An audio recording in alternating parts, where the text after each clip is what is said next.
In this video, we're back in the FIAs and you get 2 races. That's right, twice the action. Double your pleasure, double your fun.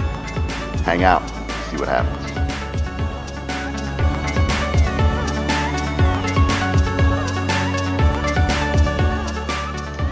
Welcome to the channel. This is Geauxgreddy and you are riding along with me in my Lexus RCF 2016 version as I wrap up my second hot lap qualifier and I am unable to get a better position. So let's move on to race 1 of my 2 races tonight.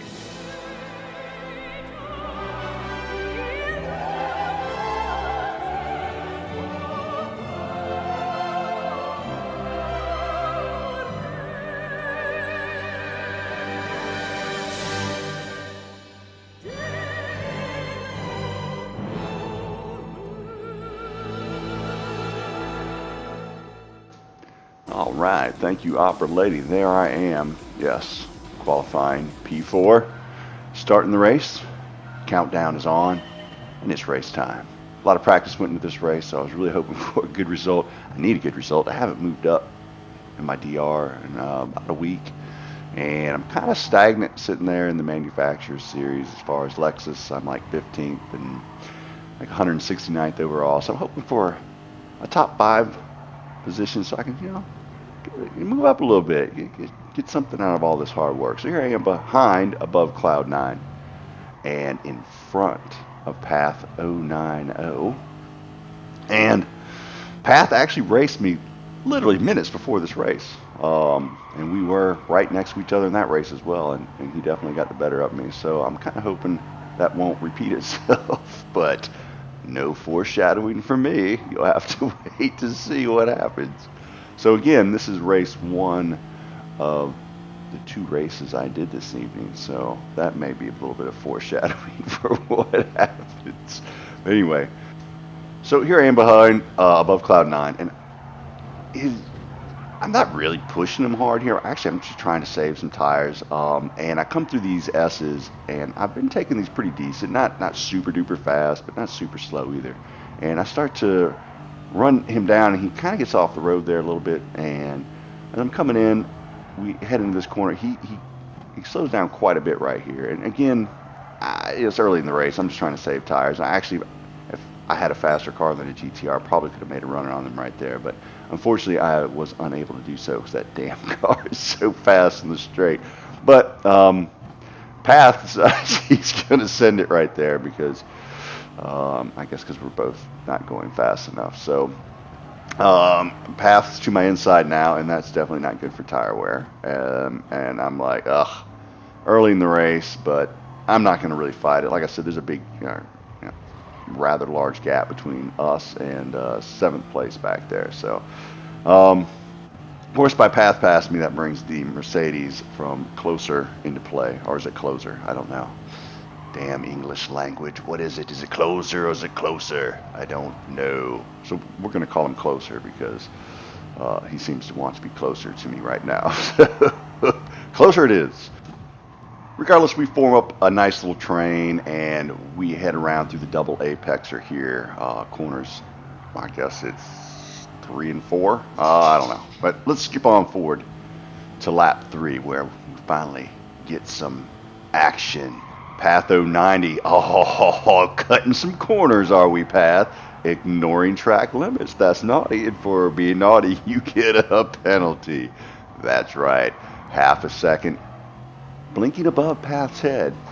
And you know what it is when you see that red? That's right. It's blood in the water. Here come the sharks. So I get a good run on Path. Unfortunately, not good enough as I get on the brakes. The WRX just has better brakes, I guess, than the RCF does, and gets closer, gives me a little nudge in the rear end there, and I get a little loose, get off track a little bit. So closer down to the inside, and sorry, closer, you're not actually going the speed of light. So anyway, apologies. So after closer passes me up, we form a nice little train. So let's move on to lap 4 of 8, where you see Path 090 pass Cloud 9X and Big Banky Boy. And Mercedes makes a good run on him as well. So let's move on to lap 5 of 8. And here we are heading back towards Big Banky Boy. I'm trying to get into the suck zone of the Mercedes, and oh my goodness, wow, he really braked early there. So I got on the gas and I sent it. That's right, I licked that stamp and I put it in the mail and I made it stick. Good job, Geauxgreddy. So there you have it, lap 5 of 8. I moved past closer, trying to pull in on Cloud 9X. Now that's twice now that I've seen Cloud 9X get past on Big Banky Boy, that my buddy Kelso likes to call the Geauxgreddy turn, because of how he blew on by Geauxgreddy in one of our practice races there in his big, wide, flat Citroen. That car is not beautiful. I'm sorry. Sorry, Kelso. It's just not. So anyway, let's move forward a little further in the race. So here we are on lap 6, and I am behind above Cloud 9X, and I get into him a little bit, but folks, I'm telling you, that is not my fault. As you can see here on the rear bumper of the GTR, yes, I was distracted by a hot flag lady. Oh, so coming down the hill towards Big Banky Boy, the Geauxgreddy curve coming at you.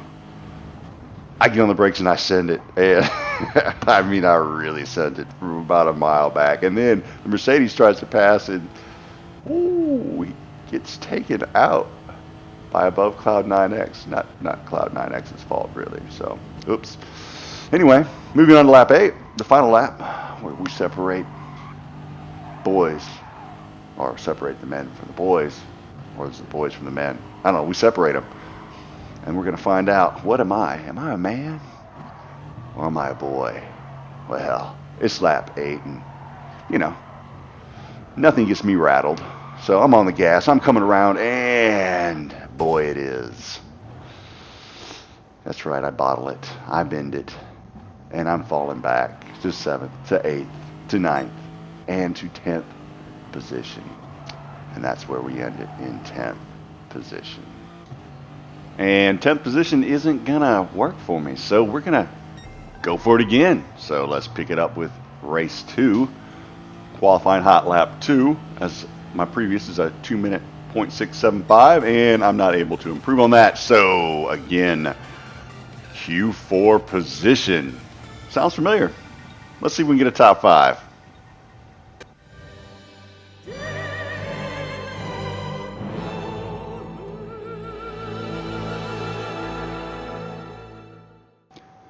Well, thank you again, Opera Lady. Yes, denoting once again the start of yet another exciting manufacturer's race as we head through the starting grid. Let's look how tight this is. We got Chase Cam Pleb and pole with a 2-minute 154. Then we got Sander GT with a 2-minute 546, about 4/10 separating first and second. And then third, we got Slow and Fast out in the Porsche with a 2-minute 599. Very good sign for him. Then myself, Geauxgreddy, in the RCF with a 2-minute 675, closely followed by Mop Racer, also in an RCF with 2 minutes 679. Then Kelso and the Citroen with a 2-minute 769, just a 10th back from me. Then GTTC Nixter in another Lexus with a 2-minute 772, followed by K-Funk and a Porsche with a 201.071. Tight grid. Then another Lexus with passed again with a 201.091. Then in 10th, Crazy Kev 420 in a Porsche with a 201.144. Then we get a Mustang with Alex Cube with a 201.210. Tight grid. Then Doris 77 his Porsche with a 201.221. Then Kinsey in the Viper with a 201.318, followed by Resist Rise in the Ferrari with a 201.363. And then I'm not even going to try with a 201.590. Followed by Charlie and his BMW with a 201.658. Again, folks, tight grid. Base Maestro in with a 201.785. A second back. And then another Lexus with or clear space with the 201.836. Look at that, another Ferrari. Yeah, another Ferrari, that's right, with the 202.145. Now the grid starts to fall off a little bit here as we get to the last two, and with Vexaton with the 206 in the Ford. So, as you see, a tight grid. I mean, you know, first through, what was that, 18th? Separated by a little more than a second. Those are really tight qualifying times. And I had Kelso behind me, of all people. So right now I'm on full sphincter clench mode because we probably did, I don't know, 6, 7 practice races, maybe more. Who knows? Friday night FIA Live, go watch it. I think there were 4 on that one alone, and maybe another one a couple other days. Every single race I would qualify usually a second faster than Kelso. And then I would pull 5-6 second gap on him. And every single time he would come roaring back. As you can see in the upper left hand corner there, I have right now a 1.8 second gap on Kelso in the Citroen, and I'm not feeling safe with that at all. Like 0. The Citroen doesn't really have the top speed as the Lexus. Less so, or I guess you could say no less so with the 16 version. The 17 version a little faster on the top end than the 16 version. I'm racing the 16 version this time around. I kind of wish I still had my old 17 or new 17, but I do not. So there's a very, very good chance Kelso will come storming back on me here in this race. Once again, trying for that top 5 finish. I need that top 5 finish. I can move up in the manufacturer's positions from 15th. I also want to move up overall standings from 169. It'd be nice if I can get to that S-rated category, which I think is like 152 or some, or 150. I don't know, some weird number. So slow in, fast out in the Porsche. I know that the Porsche, if driven correctly, is going to really retain its tires and be strong in the latter half of the race. And that's what I'm doing. I'm trying to save as much tire as possible because there's a big drop off. If you push too hard in the front half of the race, then the last couple laps will be running like a 205, 206, 207, and people are just going to run you down. So I get a good run on slow and fast out through that corner. I put the pass in, wasn't expecting to, wasn't trying to, but instead of slowing down, I just stayed in it, and it was thinking slow and fast out, I could just jump back into my slipstream. My Lexus would help him out on the straights to catch back up to the McLaren, and so that's what I do. And he actually falls out of it a little bit, and probably that makes Kelso pretty happy because that gives him a slipstream to jump into. And then the Porsche and the Citroen are so fast in the corners that they can make up time on big boy Lexus here rather quickly. So that's that's the nature of this track. So the twisty little cars like the Porsche and the Citroen, and they make up time on you in these twisty sections like these S's, and then you try to pull away from them on the straights.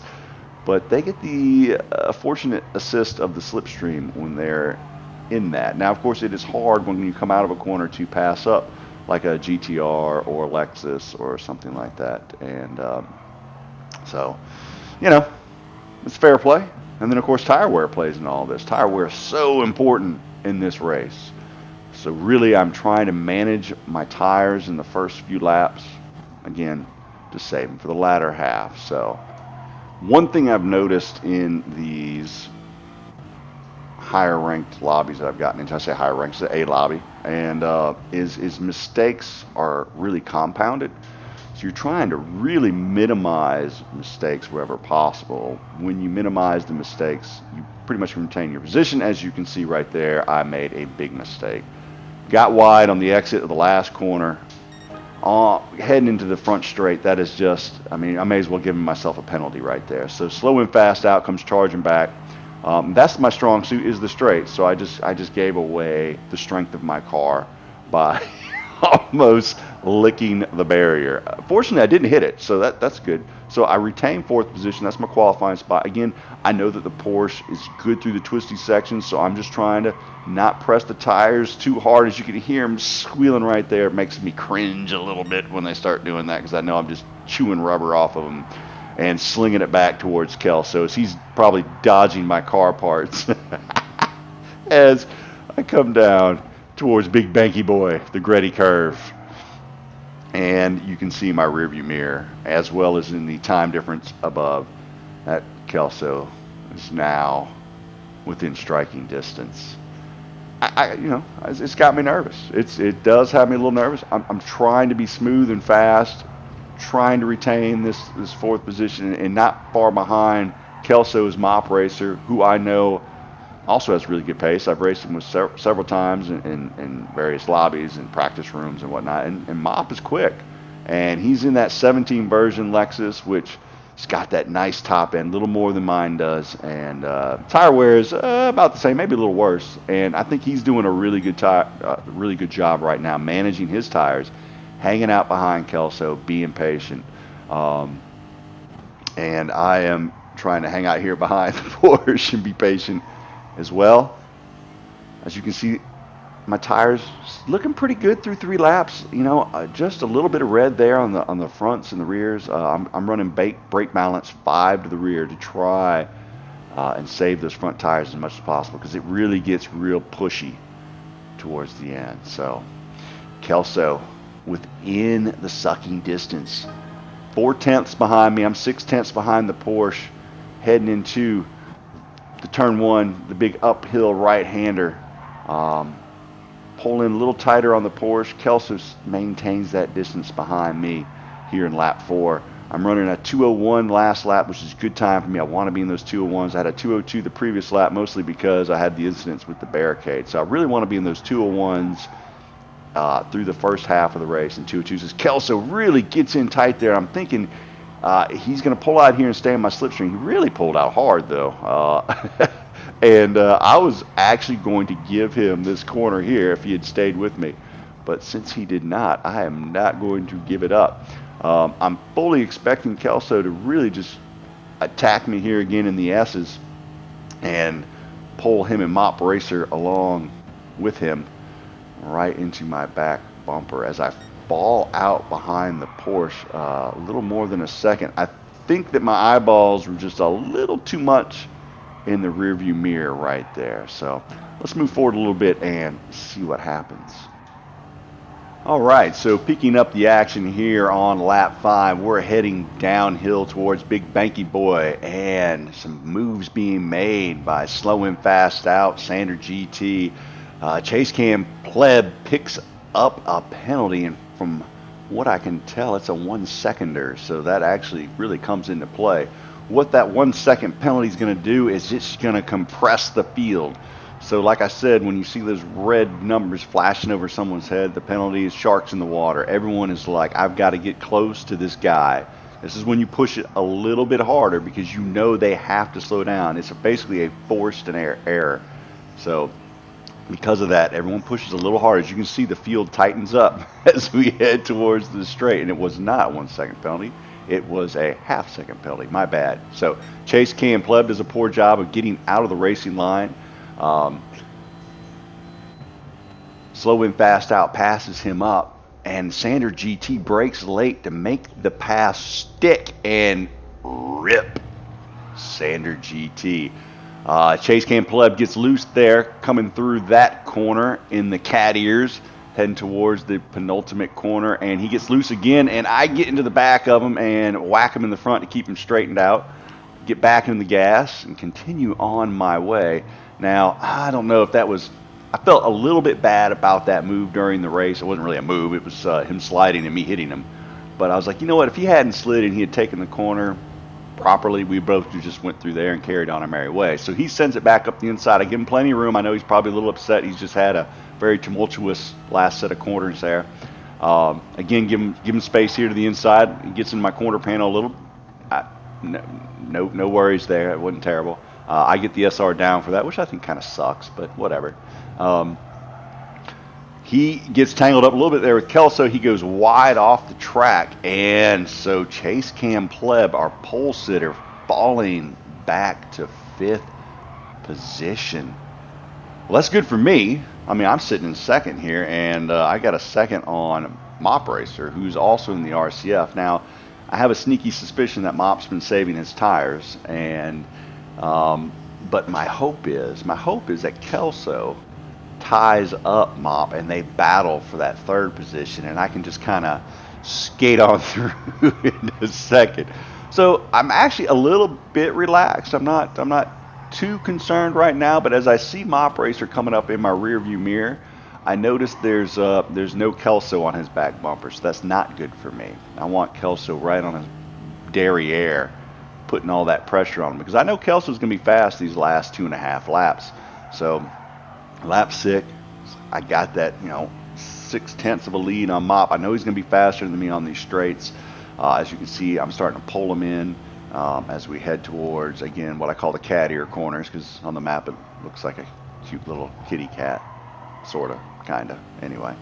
So head through there. Mop Racer pulls it in tighter, gets in there on the rear bumper, and I'm feeling like I know that he's got better tires and a little better pace than me at this point in the race. I'm really not running the best lap times I've ever ran in a race or a practice race. So let's move forward onto the penultimate lap, lap 7. Mop's got the fastest lap in the race with a 2-minute 5.57, and he is really coming up on me through the S's. That tells me he indeed does have better tires, because usually the 16 version of the Lexus is a little better in the cornering, and the 17 version is a little better in the straights. And he's starting to really able to pull me in the corners. He comes down the inside. I give him a little room there. Compromises my exit somewhat, as we are in a drag race down the straight, and I know who's going to win this drag race. So at this point, folks, you got to make that smart life choice and know when to pull out. So I did the right thing. I pulled out. I let Mop Racer through because I want to get back in that big 2017 Lexus RCF suck as we head towards the straight. He is going to pull me forward and hopefully out of Kelso's range, because I know Kelso is strong on the back half of the race. So right now, fingers are crossed. I'm gripping the wheel tight. Let's move on to lap 8. Where did Kelso go? I mean, he just fell off. I don't know what happened to him. Yellow flag. Does that mean first position is up for grabs as we come around the corner? No. Biggest tease of the race. That was 19th. But I actually lapped somebody in a race. That's crazy. I've never done that before, I don't think. Anyway. So 19th position was struggling a little bit there in this race. Trying to pull on Mop Racer here at the end of the race, trying to stay in the slipstream, but he's just got too much for me. So great race by Mop from coming back there from, I guess it was 6th position all the way up to 2nd. Slow in, fast out. Moves from 3rd to 1st, and I moved from 4th to 3rd. Kelso moves from 5th to 4th. So a lot of position changes. A lot of good hard racing. It was an enjoyable race. It was a fun race. I really had a good time. So appreciate all the racing, Mop Racer, slow and fast out, Kelso, Sander GT. Sorry you bend it there in that corner, man. Rip to you. F for respect. All that. But he gets 5th, so not too terrible. So good results for me. I got a whopping 1,400 points. So anyway, if you enjoyed the video, hit that like. If you really liked it, I ask you to hit that subscribe so you don't miss any of the future videos. And thanks for joining us this evening at the FIA Manufacturers Cup. This is Geauxgreddy signing out. Y'all have a great evening.